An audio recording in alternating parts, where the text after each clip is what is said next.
प्रश्नावली 1.1 question number 1 आप पढ़ चुके, 2 भी पढ़ चुके, 3 भी पढ़ चुके। अब क्वेश्चन नंबर 4 का नंबर है, ठीक। कौन सा क्वेश्चन? 4 क्वेश्चन का नंबर है, ठीक है। क्वेश्चन 4।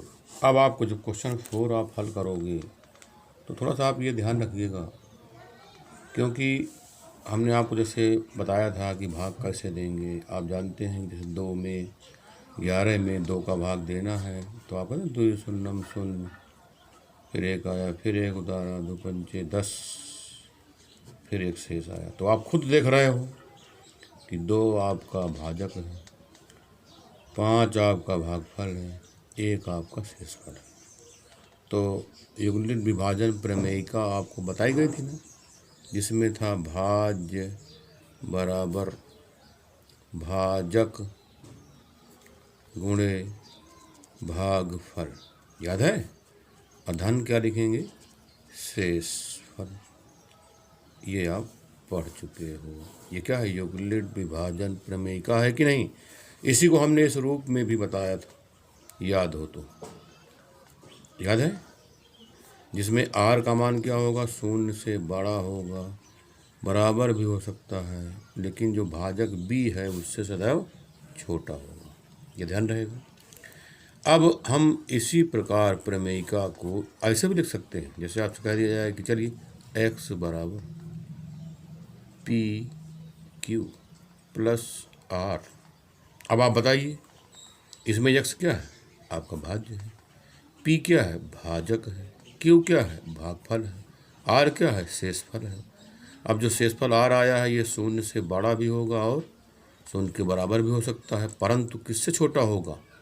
बोलिए, किससे छोटा होगा? भाजक से। तो इसमें भाजक कौन है? p है, ठीक। तो कुल मिलाकर इस प्रकार आप अल्फ़ाबेट के रूप में लिख सकते हैं, है ना। कभी भी कहीं भी कुछ भी ऐसे लिखा हो तो आप यही बताओगे कि भैया ये भाज्य है, फिर इसके बाद भाजक का नंबर है बराबर लगा कर, फिर गुणे का निशान लगा कि भागफल का नंबर है, फिर धन शेषफल का नंबर है। ऐसे ही इसमें लिखा हुआ है और ये भी ऐसे लिखा हुआ है। तो कुल मिलाकर आपको इसे सदैव याद रखना है, क्योंकि इसका प्रयोग आपको कई सवालों में करना पड़ेगा। अब आपको जैसे हम क्वेश्चन नंबर 4 के विषय में बात करेंगे, तो क्वेश्चन नंबर पहले 4 आप देख लीजिए कि 4 आपका क्वेश्चन नंबर ये किताब में लिखा गया है। आप किताब में क्या लिखा है? युगलित विभाजन प्रमेयिका का प्रयोग करके, युगलित विभाजन प्रमेयिका का प्रयोग करके दर्शाइए कि किसी धनात्मक पूर्णांक का वर्ग, फिर कामा लगा हुआ है, किसी पूर्णांक m के लिए 3m या 3m+1 के रूप का होता है। तो आप जान रहे हैं ये संख्या का सवाल नहीं है, न इसमें अंक दिए हुए हैं, न संख्या दी हुई है, इसमें अल्फ़ाबेट दिया हुआ है, ठीक है। तो संख्या या अंक का सवाल लगाने में आपको सरलता होगी। जैसे आपसे कहा जाए 11 में 2 का भाग दे डालिए तो बड़ी जल्दी आप दे डालेंगे, परंतु आपसे कहा जाए b का भाग a में दे डालिए तो आपको ये थोड़ा सा दिमाग लगाना पड़ेगा, ठीक है। कि जब b का भाग, यहाँ बताया नहीं था हमने आपको, b का भाग कहीं में देना है आपको? a में। तो b क्या है? भाजक। a क्या है? भाज्य। अब बताओ शेषफल क्या है? शेषफल तो कुछ आया कि नहीं आएगा? शेषफल यहाँ पर क्वेश्चन के हिसाब से r आया है, जो दिया गया है प्रमेयिका के हिसाब से r आया कि नहीं आया। लेकिन भागफल क्या आएगा? भागफल आएगा आपका q। तो यहाँ पर दिमाग आपको दौड़ाना है। अब आपने क्वेश्चन देखा, अब क्वेश्चन हम शुरू करते हैं। कैसे लगाओगे आप? देखिए, इसे लगाने के लिए सर्वप्रथम आप मानेंगे, क्या माने? माना यक्स एक धनात्मक पूर्णांक है। एक्स क्या है आपका? एक धनात्मक पूर्णांक। ये तो आपने मान लिया, परंतु आप जरा देख लीजिए आपकी जो किताब में दिया गया है उसमें 3m और 3m+1 के रूप का होता है। ये लिखा नहीं है, किसी पूर्णांक m के लिए, ठीक है। तो हमने देखिए अभी यहाँ पर क्या माना है? पूर्णांक को हमने एक x ले लिया, x मान लिया है। x एक क्या है? धनात्मक पूर्णांक है। अब प्रश्न में 3 का उपयोग है कि नहीं, है ना, लिखा हुआ है ना 3m या 3m+1। तो कुल मिलाकर के 3 आपको समझ में खुद ही आता होगा कि हम यदि आपका ये प्रश्न देखा जाए तो प्रश्न से हमें यक्स एक प्रकार से भाज्य है, यही प्राप्त हुआ। और 3 क्या है आपका भाजक है, क्यू क्या है आपका भागफल है, आर क्या है आपका शेषफल है। इस प्रकार का क्वेश्चन आपका दिया गया है। ठीक है, अब आप यहाँ लिखोगे जहाँ आर क्या है, शून्य से बड़ा है या शून्य के बराबर है, जो शेषफल है, परंतु किससे छोटा है। यहाँ पर आप देख लीजिए क्यू, क्यू भाजक है कि नहीं, कि भागफल है, ये भागफल है। तो किससे छोटा होगा, भाजक से। तो भाजक यहाँ क्या है, 3 है, यहाँ लिखोगे 3 से छोटा। ठीक है, आर का मान शून्य से बड़ा या बराबर परंतु 3 से छोटा, ये प्रश्न में दिया गया है। ठीक है, क्योंकि जो आपका भाजक है वो 3 है, भागफल क्या है क्यू, शेषफल क्या है आर है। एक्स हमने क्या माना है, चलिए धनात्मक पूर्णांक है, ये हमने मान लिया है। अब आप बताइए, जरा गौर करिए, अगर हम यहाँ पर आर का मान शून्य लिख दें तो बताइए एक्स बराबर क्या प्राप्त होगा, 3q प्राप्त होगा। बोलो प्राप्त होगा कि नहीं प्राप्त होगा। क्या लिखा आपने, आर बराबर शून्य। जब आर बराबर शून्य तो एक्स बराबर 3q आया। जब आर बराबर क्या देख रहे हैं आप भैया, 3 से कम लेना है हमको, 0 ले चुके हैं, अब क्या लेंगे 1 तो जब आप 1 लिखोगे यहाँ पर तो एक्स बराबर 3q + 1 ही तो आएगा। जब आर बराबर 2 लिखेंगे तो एक्स बराबर 3q + 2 आएगा। अब आप ही बताइए, हमने देखा कि आर का मान 0 ले लिया, 1 ले लिया, 2 ले लिया, 3 तो नहीं लेंगे क्योंकि 3 से छोटा है आर का मान, इसलिए 3 नहीं लिखा जाएगा, 3 नहीं लिया जाएगा। तो हमने क्या लिया, 0 भी लिया, 1 भी लिया शेषफल, और शेषफल क्या लिया, 2 भी लिया। तो कुल मिलाकर के हमने देखा कि धनात्मक पूर्णांक हमारे, ठीक है, जो हमने मान नहीं है, ये धनात्मक पूर्णांक माना है हमने एक्स को। ठीक है, अब हम कह सकते हैं, क्या कह सकते हैं, हम कह सकते हैं कि धनात्मक पूर्णांक 3q + 1 3q + 2 के रूप का हो सकता है। ठीक है, तो हमने देखा कि हमारा जो धनात्मक पूर्णांक है भैया वो 3q के रूप का भी हो सकता है, 3q + 1 के रूप का भी हो सकता है, 3q + 2 के रूप का भी हो सकता है। ठीक है, अब आप किताब को देखें, किताब में लिखा गया है, युग्लिड विभाजन प्रमेयिका का प्रयोग करके दर्शाइए कि किसी धनात्मक पूर्णांक का वर्ग, क्या लिखना, धनात्मक पूर्णांक का वर्ग किसी पूर्णांक m के लिए 3m या 3m + 1 के रूप का होता है। अब धनात्मक पूर्णांक का वर्ग करोगे आप, अब आप ही विचार करें कि हमारा जो धनात्मक पूर्णांक पहला वाला है वो x बराबर, ठीक है, क्या लिखा गया, 3q। अब हम वर्ग कर दें, वर्ग करने पर जब वर्ग करोगे तो x का होल स्क्वायर और 3q का होल स्क्वायर। ठीक, तो x² बराबर ये कितना आएगा, 9q² आएगा। तो x² बराबर हमने लिख दिया 3 और ब्रैकेट में लिख दिया 3q²। अब आप ही बताइए 9q² को आप ये लिख सकते नहीं लिख सकते। जब आपने ये लिख दिया, अब आप देखिए x² बराबर हमने क्या लिखा, 3m है ना, जो किताब में दिया गया है 3m या 3m + 1, उसी के जैसा हमने लिख दिया।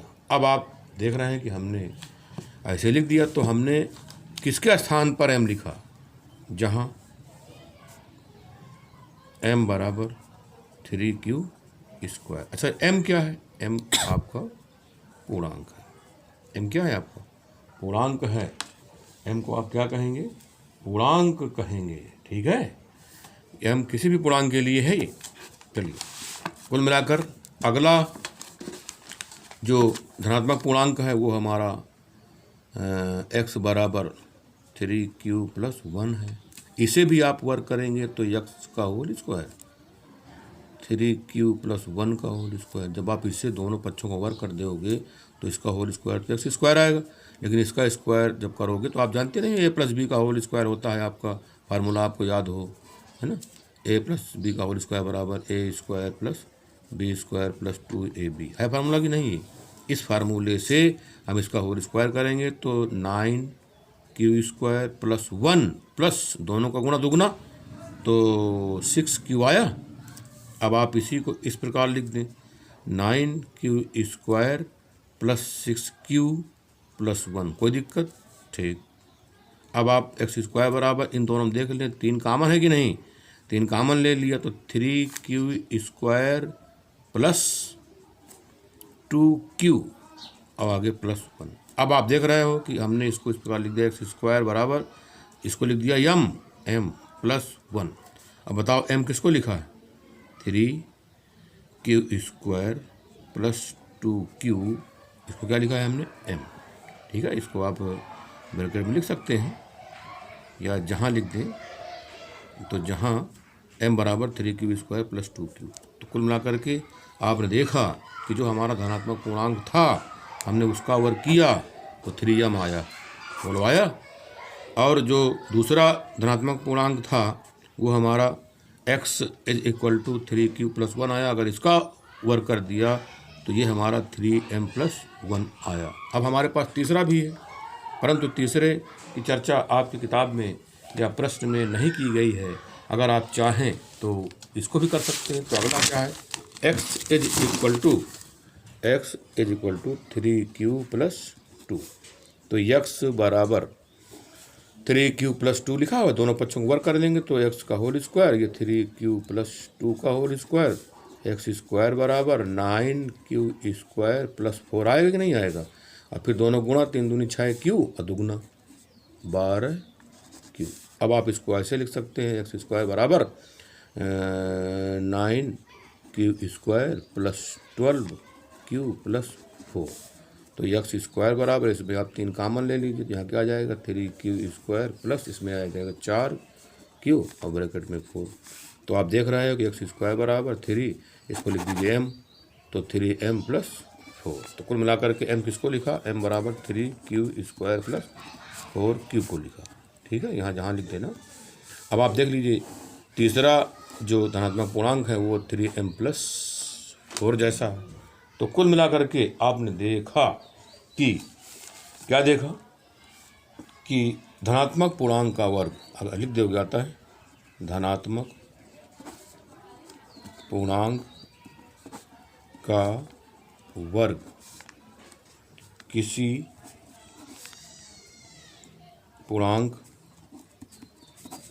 m के लिए, ठीक है, 3m या 3m+1 के रूप का होता है।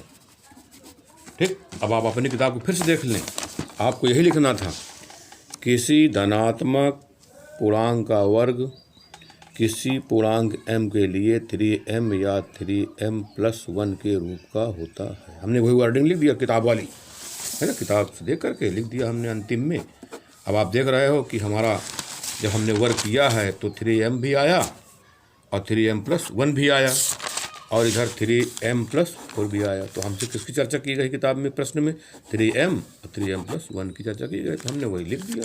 अब आपके पास क्वेश्चन नंबर 5 है।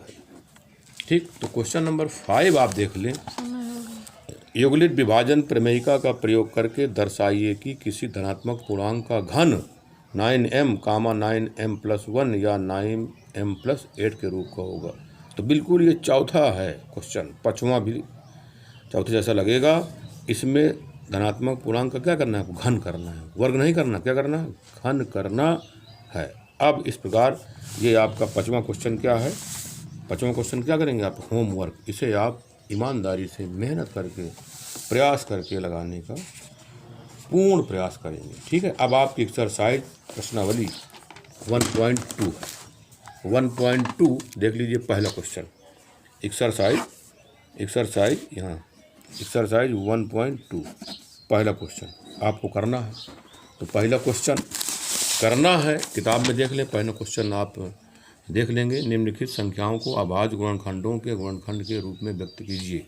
First part, second part, third part, fourth part, fifth part, 5 part हैं, जिसमें कि पहला पार्ट हम आपको करके बता दे रहे हैं और शेष पार्ट आप स्वयं करोगे। तो पहला पार्ट है क्या? 140। 140 का क्या करना है? गुणनखंड। अब गुणनखंड कैसे होने चाहिए? अभाज्य।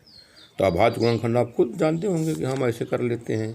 पिछली कक्षाओं में आपने किया होगा कि 140 है ना, 2 सत्ते 14, फिर 35 है ना, फिर 7 बजे 35। आपने ऐसे किया कि नहीं किया? बोलिए, बताइए। तो क्या आया? 2 दूनी 4, 4 सत्ते 28, 28 पंचे 140। तो यह अभाज्य गुणनखंड हो गए। अब आपको याद होगा अभाज्य गुणनखंड तो हम कर लेते हैं, लेकिन इसको किस रूप में लिखें? क्रम से लिखेंगे। 2 गुणे 2 गुणे 5 गुणे 7। इसको आप जान रहे हो कि 2 की घात 2 लिखेंगे, फिर इसके बाद गुणे 5 लिखेंगे, ये गुणे 7 लिखेंगे। बताइए गुणनखंड हुआ कि नहीं? अब अगर आप इस प्रकार गुणनखंड आप लिख देंगे तो इस गुणनखंड को आप क्या कहते हैं? आपको याद होगा, नाम क्या था? अंक गणित की आधारभूत प्रमेय। आधारभूत प्रमेय का उपयोग किया हमने, ठीक है। तो आधारभूत प्रमेय का उपयोग इस प्रकार किया जाएगा। तो ये गुणनखंड हुआ कि नहीं हुआ? तो इसका मतलब आप क्वेश्चन नंबर 1 पूरा कर लोगे ना? तो सभी भैया क्वेश्चन नंबर 1 पूरा कर लेंगे। शेष अगले वीडियो में। धन्यवाद।